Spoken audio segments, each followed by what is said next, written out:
মধ্যপ্রাচ্যের ভূরাজনীতিতে ইরান একটি প্রভাবশালী শক্তি। একটি দেশে সাধারণত একটি সেনাবাহিনী থাকে।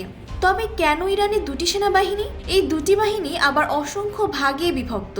ইরানের সামরিক কাঠামোর মূলে রয়েছে দুটি স্বতন্ত্র এবং সমান্তরাল বাহিনী, তা হলো আর্তেশ বা নিয়মিত সেনাবাহিনী এবং ইসলামী বিপ্লবী গার্ড কোর বা আইআরজিসি। মূলত বিপ্লবোত্তর রাজনৈতিক স্থিতিশীলতা এবং ক্ষমতার ভারসাম্য রক্ষার্থে এই দ্বৈত কাঠামো গড়ে তোলা। 1979 সালের ইসলামী বিপ্লবের পর গঠিত আইআরজিসির মূল দায়িত্ব হল ইসলামী শাসন ব্যবস্থাকে আদর্শিক ও অভ্যন্তরীণ হুমকি থেকে রক্ষা করা। অন্যদিকে আর্তেশ হল ইরানের ঐতিহ্যবাহী জাতীয় সেনাবাহিনী, যাদের প্রধান কাজ দেশের ভৌগোলিক অখণ্ডতা ও সীমান্ত রক্ষা করা। এই বিভাজন মূলত কোনো সম্ভাব্য সামরিক অভ্যুত্থান রোধে এক ধরনের চেক অ্যান্ড ব্যালেন্স হিসেবে কাজ করে। তবে দুই বাহিনীর কার্যপরিধি এবং সক্ষমতায় রয়েছে স্পষ্ট ভিন্নতা।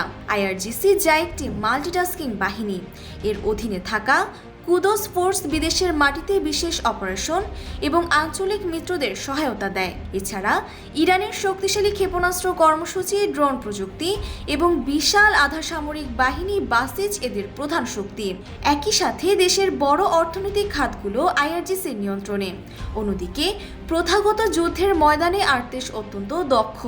আকাশসীমা রক্ষা, S-300 এর মতো ডিফেন্স সিস্টেম পরিচালনা এবং সাবমেরিন চালনায় তারা পারদর্শী। জীবন অবাক না করলে কে করবে? 28% মিল্ক ফ্যাটের অবাক করার সাথে ফ্রেশ মিল্ক পাউডার। জীবন অবাক করুক প্রতিদিন। উভয় বাহিনী সরাসরি ইরানের সর্বোচ্চ নেতার অধীনে পরিচালিত, যদিও এই দ্বৈত ব্যবস্থায় মাঝে মধ্যে কমান্ড জটিলতা দেখা দেয়। তবে অভ্যন্তরীণ ও বাহ্যিক ঝুঁকি মোকাবিলায় এটি ইরানকে নিরাপত্তা প্রদান করে। সহজ কথায়, আইআরজিসি যেখানে প্রযুক্তি ও আদর্শিক যুদ্ধের চালিকা শক্তি, আর্তেশ সেখানে দেশের ভৌগোলিক সীমানার অতন্দ্র প্রহরী। Desk report, Bangladesh bulletin.